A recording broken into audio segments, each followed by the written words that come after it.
ఈరోజు the palm బంజారాకి అయితే వచ్చేసినాం మేము. ఇంకా మంచిగా అందరూ ఫ్యామిలీ కలిసే వచ్చినాం.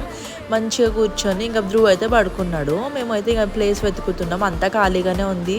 ఇక ఫుడ్ ఎట్లుంటుందేమో అని అనుకున్నా, కానీ ఫుడ్ అయితే అల్టిమేట్ ఉండే, చాలా బాగుండే, మస్తు నచ్చింది నాకైతే ఫుడ్. మీరు కూడా ట్రై చేయొచ్చు, ఎంత బాగుంది.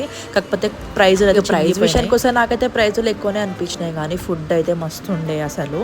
మేము ఒక ప్లాటర్ అయితే ఆర్డర్ పెట్టుకున్నాం, అదైతే మస్తు పెద్ద ప్లాటర్ వచ్చింది. ఇంతమంది కలిసి కూడా అది కంప్లీట్ చేయలేకపోయినాం. ఇంకా సూప్ అవి తాగేసి అదైతే తిందామని అయితే ఇక ట్రై చేస్తున్నాము. ఇక చూస్తే మీరైతే షాక్ తింటారు. ఇదైతే మొత్తం ఇంతమంది కలిసి కంప్లీట్ చేయలేకపోయినాం మేము. అందులో హాఫ్ కూడా తినలేకపోయినాం. మళ్ళీ అందులో స్వీట్ కూడా ఆర్డర్ పెట్టుకున్నాం. ఇక తిని మొత్తం అంతా పార్సల్ చేయించేసినాం. ఇక స్వీట్ తిన్నాం, మంచిగా స్వీట్ తినేసి ఇక ధ్రువ్ అయితే వాళ్ళ అక్కతోనైతే మంచిగా ఆడుకుంటుండే. ఇక్కడ పిల్లలు మంచిగా ఆడుతున్నారు.